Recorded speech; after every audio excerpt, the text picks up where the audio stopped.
Hi children, today we are going to discuss nutrition in human beings. So as you know that human digestive system is a very complex system by containing a lot of parts to perform a different kinds of functions with the help of lot of enzymes and juices. Okay. So today what is our topic Nana? Nutrition in human beings. Nutrition in human beings. So human digestive system. So human digestive system is a very complex system by containing different parts to perform different functions with the help of lot of juices and lot of enzymes. Okay now. So as you know that the digestive tract from mouth to anus, the extending mouth to anus is called what Nana? Alimentary canal, are also called as alimentary canal, are also called as a gut. The digestive tract extending from mouth to anus called what Nana? Alimentary canal is also called as gut. Mouth to anus. So in the middle it contains so many organs to perform so many functions. So in our daily life we eat at different kinds of materials, and all the materials need to pass the same tube to break down into very simple compounds to digest easily and to obtain food material and to get energy. Okay, so how these complex materials or different kinds of materials are converted into very simple materials or simple compounds in our digestive system we'll discuss today. Okay, the passage of food material into the alimentary canal. Okay, how the food will pass through the alimentary canal we will discuss. As you know that what is our entrance part of the digestive system? Mouth. Okay, so our mouth contains what Nana? Teeth and salivary glands. Okay, as you know that we have 32 teeth and 3 pairs of salivary glands. 3 pairs of salivary glands. Okay, so where they are located? 2 pairs of salivary glands located in the sides of the jaw and under the tongue, and another pair is located on upper palate of the upper jaw. Okay, so 2 pairs of salivary glands located in the sides of the jaw and below the tongue, and 1 pair is above the palate. Okay, so these 3 pairs of salivary glands will produce one juice that is called saliva. Okay, and we have 32 teeth and 16 teeth in each and every jaw. So whenever we take the food into our mouth, so immediately it can be crushed with the help of teeth. It can be crushed and chewed with the help of teeth and mixed with the saliva. Food material crushed and mixed with the saliva. So whenever it is mixed with saliva, it becomes very soft and slimy substance. Soft and slimy substance. Okay, very soft and very slimy substance. Then certain partial digestion is also takes place in our mouth. Okay, what is that? This saliva contains one enzyme that is called what Nana? Ptyalin. Ptyalin are also called as salivary amylase. Salivary amylase, and this enzyme breaks the complex carbohydrates. This enzyme breaks the complex carbohydrates into very simple carbohydrates like maltose or dextrin. Okay, so this is the first step of digestion takes place in the mouth. Okay, and the food material becomes very soft, then it is swallowed into or pushed into the next step of the digestive system. Okay, so in our mouth along with the teeth and salivary glands we have a tongue is there, and this tongue helps in moving the food material onto the teeth and also helps in swallowing the food material, means pushing the food material into the next level. Okay. So what is the next level, Nana? After the mouth, it will goes to pharynx. From the pharynx, it is pushed into the esophagus or food pipe, also called as esophagus or food pipe. The next level, okay? Esophagus. Esophagus are also called as food pipe. The next level in the digestive tract or gut. Okay. So whenever the tongue pushes the food material, very soft food material, it is very easily moves into the digestive system or moves into the esophagus. Why? Because it is very slippery. So in the digestive system, in the esophagus, the food moves in a wave-like structure, Nana. Moves in a wave-like structure. So this wave-like structure is called what, Nana? Peristaltic movements. So this wave-like structure is called what, Nana? This is a food material, food material, food material. So this is total esophagus or food pipe. Okay. So these wave-like structures called what, Nana? Peristaltic movements. What is that called, Nana? Peristaltic. Peristaltic movements. Okay, now.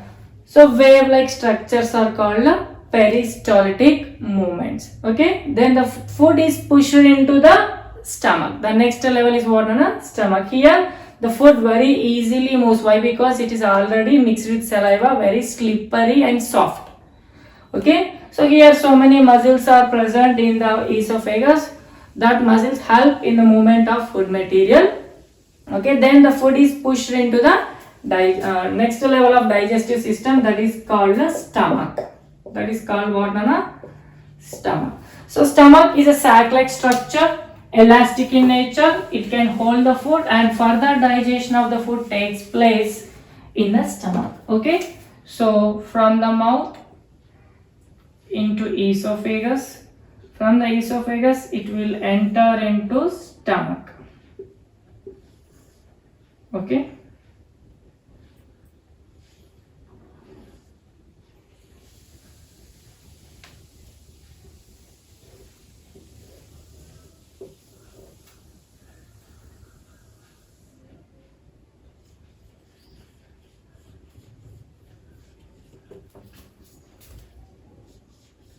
Okay. So from the esophagus, the food material enters into a sac-like structure called stomach.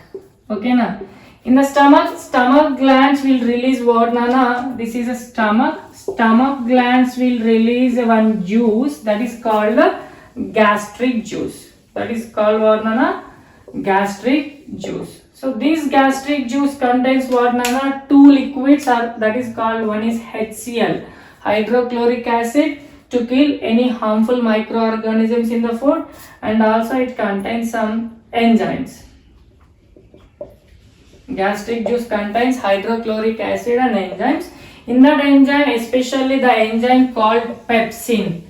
Enzyme called pepsin. So this pepsin enzyme breaks the food material like proteins into peptones, further simple compounds. These are called what, Nana? Simple compounds. So this gastric juice releases hydrochloric acid, which can help in killing the harmful microbes, and contains enzymes like pepsin. Pepsin digests or breaks the proteins into peptones. Okay. So that's it for stomach digestion. Next, the food moves into smaller intestine. Here, in the end of the smaller digestive system or stomach, we have one circular structures called sphincters. Okay, some walls like structures called sphincters, pyloric sphincters. Okay, so these pyloric sphincters can allow only less amount of food into the smaller intestine every time. Okay, so stomach stores a lot of food, but it allows very less amount of food every time into the smaller intestine. especially the first part of the smaller intestine, a U-shaped structure that is called duodenum. Okay, so from the stomach, the food is pushed into the smaller intestine, that to the first part of the smaller intestine, duodenum, with the help of pyloric sphincters.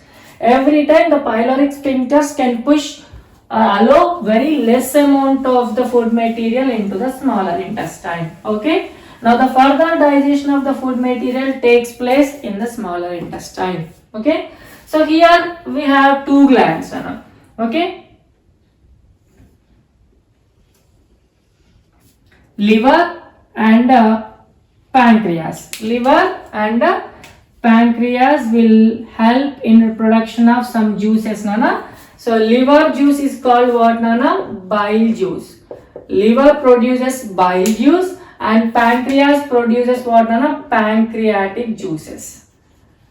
Pancreatic juice. So this is liver and this is what, Nana? Pancreas. Okay, this is called liver. Okay, liver produces bile juice and pancreas produces pancreatic juices into the duodenum. So further digestion of the food takes place in the duodenum. Gradually, these two chemicals or these two juices changes the condition of the smaller intestine from acidic to basic. Acidic to basic are also called as alkalinic. In the stomach, because of HCl, the condition is in acidic nature, but whenever the food enters into the duodenum, the bile juice and pancreatic juices renders the condition into alkalinic or basic nature. Okay. Now bile juice contains no enzymes, Nana. There is no enzymes in the bile juice. Simply this bile juice helps in breaking the biggest fat materials, the big fat materials, into very simple fats, Nana. Simple fats, Nana. So this process is called what, Nana? Emulsification. So this process is called emulsification. Bile juice contains no enzymes. It breaks the fats, bigger fats, into simple or smaller fat materials. So that process is called emulsification. Now next, pancreatic juice. So this pancreatic juice contains what, Nana? Three enzymes. One is amylase enzyme and second one is what, Nana? Lipase enzyme. Lipase. And third one is what, Nana? Trypsin. Trypsin. So these three enzymes can further break the food material into smaller compounds. Now let's see what are that. So amylase breaks the carbohydrates. Amylase breaks the carbohydrates into maltose. Let's see. Carbohydrates into maltose. So this is in the presence of amylase. And proteins breaks down into peptones in the presence of what, Nana? Trypsin. And lipase breaks the smaller compounds of fats into glycerol and fatty acids. Smaller amount of fats, and in the presence of lipase, it are converted into glycerol and fatty acids. Okay, so this reactions takes place under these three enzymes. So here, if you observe clearly, carbohydrates digestion taken place in the mouth and resumed in the stomach, means the carbohydrates digestion did not take place in the stomach, only in the mouth and after in the smaller intestine. Then proteins digestion taken place in the stomach and in the smaller intestine, and fats further divided into glycerol and fatty acids under the presence of lipase. Now next, Smaller intestine also releases intestinal juices, Nana. Intestinal juices. Intestinal juices also contains two enzymes, Nana, that is sucrase. Sucrase converts what, Nana? Complex carbohydrates like sucrose into what, Nana? Maltose. And peptidase enzyme. Peptides are converted into amino acids. In the presence of peptidase enzyme. Peptidase enzymes. So this is the final digestion of food material in the smaller intestine. Okay, first carbohydrates digestion taken place in the mouth and resumed in the stomach, and further stopped in the stomach and resumed further in the smaller intestine, and remaining food materials digested in the stomach and smaller intestine break down into very simple pieces, okay, for further absorption. So this is the complete digestion process. After the digestion of these food materials, what happens in the stomach or smaller intestine? Let's see. So if you observe clearly, what happens in our stomach contains HCl, hydrochloric acid. Because of hydrochloric acid, it is acidic in nature. Whenever the food is pushed into the smaller intestine, bile juice and gastric juice converted the medium into basic. Why? Because the amylase enzyme can work very actively in the basic medium. That's why this bile juice and pancreatic juices render the medium in the smaller intestine into basic or alkalinic nature. Okay. Now smaller intestine contains what, Nana? So many finger-like projections.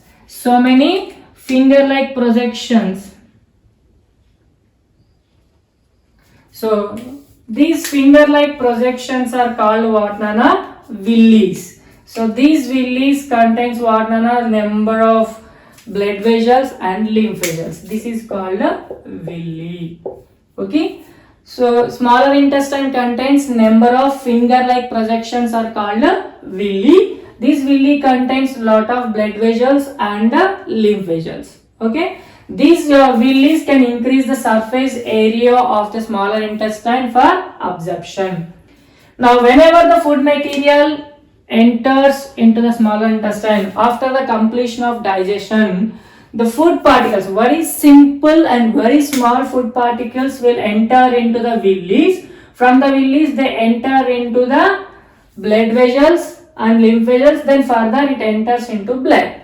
From the blood, that food material is transported to each and every cell for further cellular digestion and production of energy. Okay. After the digestion of food in the smaller intestine, they entered into the villis. From the villis to lymph vessels and blood. Then further the blood sends or transports the food material into each and every cell. Then the undigested food material. From the smaller intestine pushed into large intestine. Here maximum absorption of water takes place inside the large intestine. Then the undigested food material with a very less amount of water in the large intestine is pushed out of the body through the anus. So releasing or pushing or removing the waste or undigested matter from the larger intestine through the anus is called what, Nana? Defecation process. What is that called? Defecation. Removing of waste materials from the body or undigested materials from the body is called defecation. Still, this defecation contains certain amount of carbohydrates, undigested carbohydrates and proteins, fats, etc. Fats, proteins and some roughages and some vitamins, etc. it contains. Still certain amount of carbohydrates, fats, proteins, roughages and vitamins, still the defecated matter it contains. Okay, no. Okay, so after the digestion from the smaller intestine, food is absorbed into the blood vessels. So that process is called absorption, and undigested food is sent outside through the anus from the larger intestine. That is called defecation. Once if you observe the table of enzymes, okay, so the table is given in our textbook, contains some enzymes and their reactions, Nana, in a serial order from mouth to anus or from mouth to smaller intestine. So the first one was, Nana, ptyalin. Ptyalin is produced, it is produced in mouth, okay, in the saliva. It breaks the carbohydrates into maltose and dextrin in the mouth. Okay. Now next in the stomach. So this is in the mouth or buccal cavity. So only carbohydrates digestion. Now next in the stomach. Stomach produces what, Nana? Gastric juices. That is called gastric juices. It contains only pepsin enzyme, breaks the proteins into peptones. Produced by the stomach walls called gastric juice into the stomach. Then next bile juice. Bile juice into the duodenum. Produced into the duodenum. Okay, now by what, Nana? Produced by what, Nana? Liver. Produced by liver. Emulsification process. Emulsification process.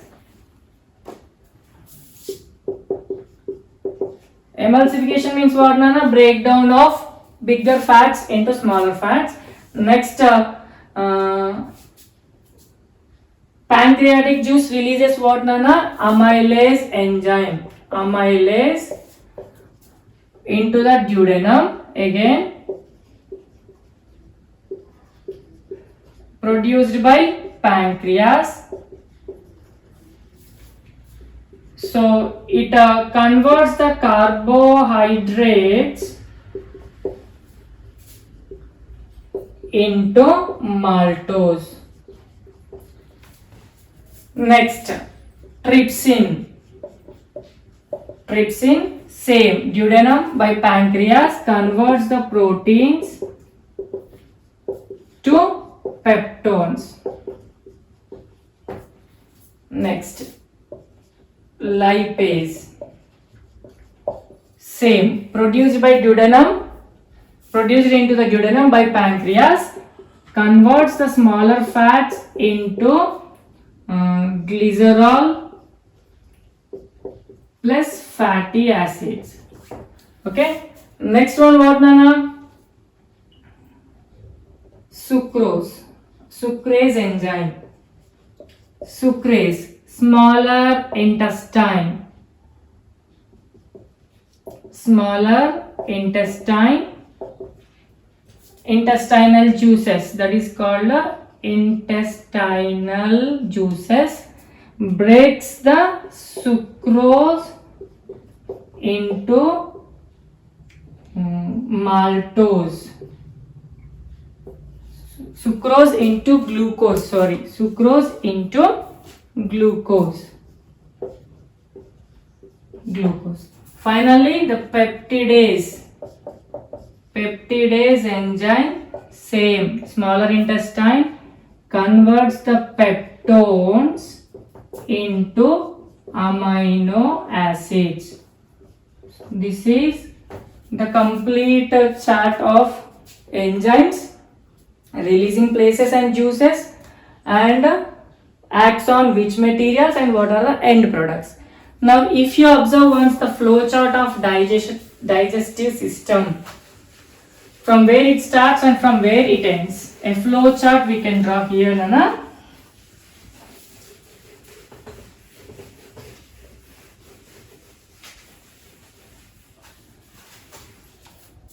First part, mouth to buccal cavity, from that to pharynx to esophagus to stomach to duodenum to smaller intestine, then large intestine,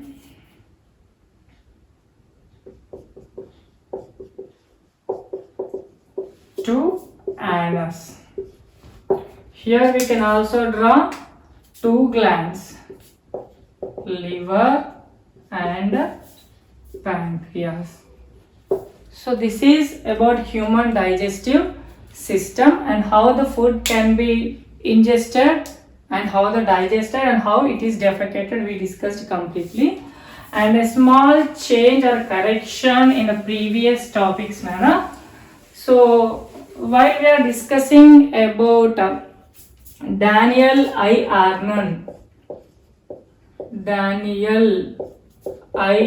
Arnon.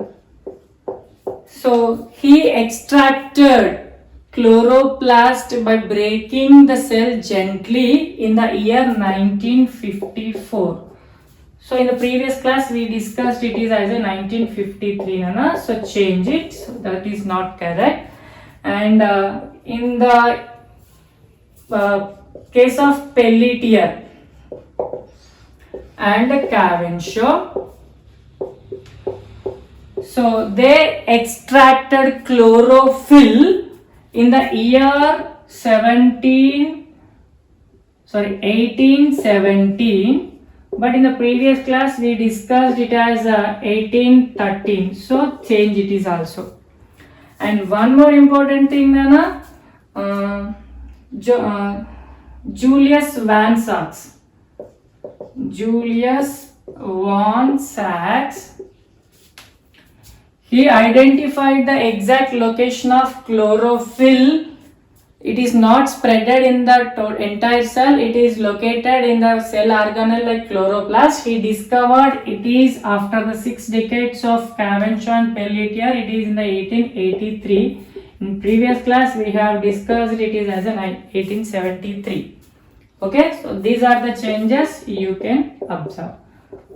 Okay, now important thing, Nana, the scientist Engelmann, John Engelmann did experiments in the early 19th century to discover the maximum point of photosynthesis by exposing the strands of algae.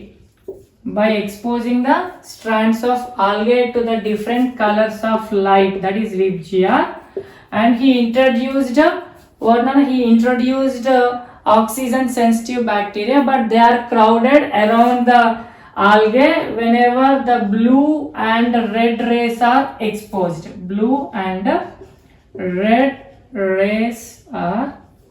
exposed.